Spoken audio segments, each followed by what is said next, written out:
Assalamualaikum warahmatullahi wabarakatuh. Di video sebelumnya kita sudah bahas lengkap Vivo Y27, produk terbaru dari Vivo yang dijual dengan harga 2,5 juta. Dan sekarang aku mau share ke kalian pengalaman selama 2 minggu bareng HP ini untuk penggunaan sehari-hari. Kita akan bahas lengkap kira-kira HP ini cukup memuaskan atau tidak, serta apa saja suka dan dukanya. Jadi pastikan kamu tonton videonya sampai akhir supaya tidak salah pilih. Untuk poin yang pertama, kita mulai dari segi desainnya terlebih dahulu. Yang dimana untuk urusan desain dan tampilan jujur saya sangat puas. Karena seperti yang kamu lihat, HP ini sudah memiliki tampilan yang mewah.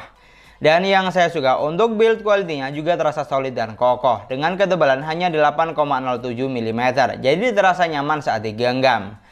Di sini yang perlu kamu garis bawahi, untuk urusan audio, HP ini hanya dibekali dengan single speaker atau mono. Jadi untuk kualitas suaranya kamu jangan berharap lebih karena hanya tergolong standar saja. Lanjut ke bagian layar, secara kualitas di sini saya juga cukup puas. Karena layar dari HP ini memiliki saturasi warna yang bagus, terlihat jelas, tajam dan kaya akan warna. Berkas sudah didukung dengan Sunlight Display. Pokoknya hampir sama seperti Vivo Y36. Dari apa yang saya rasakan, layarnya ini juga nyaman untuk digunakan berbagai kebutuhan. Karena selain warnanya bagus, sentuhannya juga cukup responsif, baik untuk kebutuhan scroll sosmed atau bahkan main game. Tapi yang perlu kamu garis bawahi di sini ada dua hal. Yang pertama, refresh rate-nya hanya mentok di 60 Hz, padahal kebanyakan merek lain dengan harga setara sudah bisa sampai 90 Hz. Lalu yang kedua, konsep layar yang digunakan masih water drop screen, jadi terlihat kurang kekinian. Tidak seperti para kompetitornya yang sudah menggunakan layar dot-in display. Namun yang jelas, dua poin ini bukan sebuah kekurangan yang fatal, karena baliknya tergantung selera masing-masing saja. Pindah ke bagian spesifikasi, buat kamu yang belum tahu, Vivo Y27 dibekali dengan kapasitas memori 6/128 GB yang masih bisa ditambah dengan micro SD. Lalu untuk dapur pacunya ditenagai dengan chipset MediaTek Helio G85 octa-core 2,0 GHz fabrikasi 12 nanometer. Yang mampu menghasilkan skor Antutu di angka 251 ribuan. Sedangkan untuk urusan sensor, HP ini sudah dibekali dengan sensor yang lumayan banyak. Tapi sayangnya untuk sensor giroskop masih menggunakan virtual gyro. Dan buat kamu yang butuh sensor NFC di HP ini tidak ada.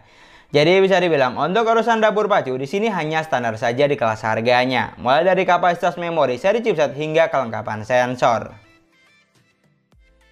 Sedangkan untuk performanya, dari penggunaan yang saya lakukan seperti scrolling sosmed, nonton film, atau sekedar belanja online sudah lebih dari cukup. Di sini saya biasa gunakan buat main Mobile Legends. HP ini mampu menjalankan game dengan baik. Di setting grafik bisa sampai high dengan frame rate hingga high. Dari apa yang saya rasakan, digunakan buat main lebih dari 3 permainan, gameplaynya cukup lancar.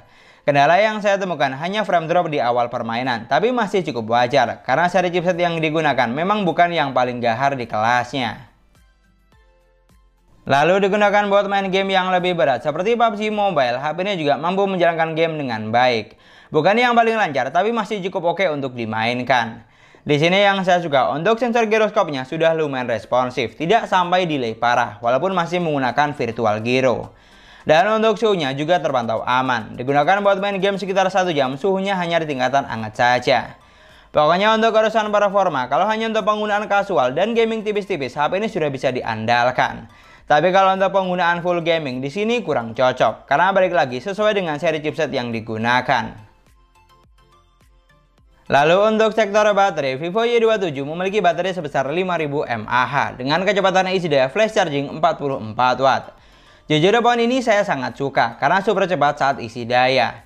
Dan setelah dicoba hanya butuh waktu sekitar 1 jam 7 menit untuk isi daya dari 5 sampai full 100%. Jadi sangat menarik karena tidak butuh waktu yang lama untuk isi daya sampai penuh. Lalu untuk daya tahan baterainya digunakan buat nonton YouTube selama 1 jam dengan jaringan WiFi berkurang 6%. Buat main Mobile Legends selama 50 menit berkurang 11%. Dan buat main PUBG Mobile selama 1 jam baterainya berkurang sekitar 14%. Bukan tipikal yang awet banget karena masih menggunakan angka fabrikasi 12 nanometer. Namun yang jelas dari penggunaan yang saya lakukan, jika tidak untuk full gaming, baterainya ini bisa diandalkan untuk penggunaan selama seharian. Dan sekarang untuk operating sistemnya, HP ini berjalan di Android 13 basis Vantos OS 13. Di sini untuk urusan sistem jujur saya cukup puas karena selain sudah paling terbaru, OS-nya juga mampu berjalan dengan baik dan optimal sehingga nyaman saat digunakan bahkan untuk jangka panjang. Selain itu, pilihan tampilan seperti tema atau wallpaper ada banyak, tinggal disesuaikan dengan selera. Dan untuk fitur yang disediakan juga banyak, hampir semua ada. Fitur penting seperti ketuk 2 kali untuk on off, belah layar jadi 2, screenshot 3 jari, rekam layar, screen mirroring, dan mode game turbo sudah tentu ada. Pokoknya paket lengkap. Jadi untuk urusan sistem di sini saya no comment karena selama penggunaan terasa aman dan nyaman, tidak ada kendala yang berarti. Dan yang terakhir untuk sektor kamera di sini ada 50 megapiksel kamera utama, 2 megapiksel kamera bokeh dan 8 megapiksel untuk kamera selfie-nya. Dengan harga 2 jutaan di sini untuk sektor kamera tidak ada yang begitu spesial, mulai dari besaran megapiksel yang digunakan bahkan sampai fitur kamera yang ditawarkan. Apalagi untuk perekaman videonya belum dilengkapi dengan Ultra Stabil Video atau AIS. Tapi kalau untuk jepretan fotonya, HP ini sudah mampu menghasilkan foto yang bagus. Saat di dalam ruangan, gambarnya terlihat jelas dan tajam. Untuk saturasi warna dan tingkat kecerahannya juga terlihat cukup balance, terutama saat foto objek dengan jarak yang dekat seperti ini, karena warnanya lebih fresh dan hidup. Lalu saat foto di outdoor, gambar yang dihasilkan juga tidak kalah bagus, terlihat cerah dan tajam. Bahkan untuk saturasi warnanya juga cukup hidup, baik untuk foto objek yang dekat atau bahkan pemandangan. Lanjut untuk kamera selfie-nya, HP ini memang hanya dibekali dengan kamera 8 megapiksel. Tapi ternyata untuk foto yang dihasilkan di sini juga sudah bagus, terlihat jelas dan tajam. Bahkan untuk saturasi warnanya juga terlihat cukup hidup, baik saat foto di indoor maupun outdoor. Cocok buat kamu yang hobi selfie.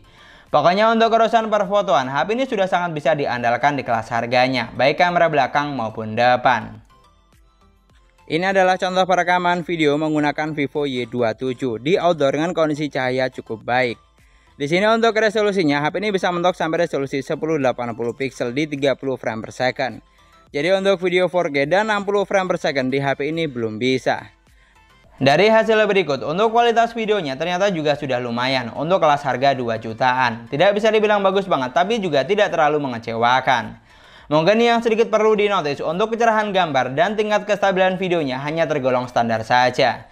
Tapi saat di indoor dan didukung dengan kondisi cahaya cukup, hasilnya sudah lumayan bagus.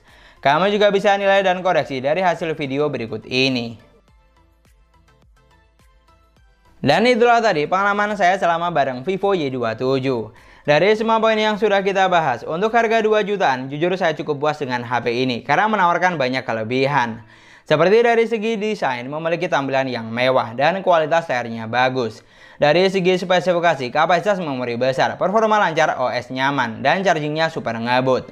Sedangkan dari segi kamera, mampu menghasilkan jepretan foto yang bagus. Di sini yang perlu jadi catatan atau dukanya ada 3 poin. Yang pertama, konsep layar yang digunakan masih water drop screen. Lalu yang kedua, chipsetnya kurang gahar, khususnya buat kamu yang hobi main game berat. Tapi kalau hanya untuk penggunaan kasual, sudah lebih dari cukup. Dan yang ketiga, jumlah sensornya kurang lengkap. Namun yang jelas, kalau ditanya apakah HP ini bagus, jawabannya sudah bagus dan menarik untuk dilirik. Terutama buat kamu yang tidak neko-neko, lebih cari HP yang nyaman dan awet untuk jangka panjang. Pokoknya yang paling penting, tinggal disesuaikan saja dengan kebutuhan kamu buat apa. Dan sekian dulu pembahasan kita kali ini. Semoga videonya bermanfaat, gampang untuk dipahami. Jangan lupa like dan komen. Kita ketemu lagi di video selanjutnya. Wassalamualaikum warahmatullahi wabarakatuh.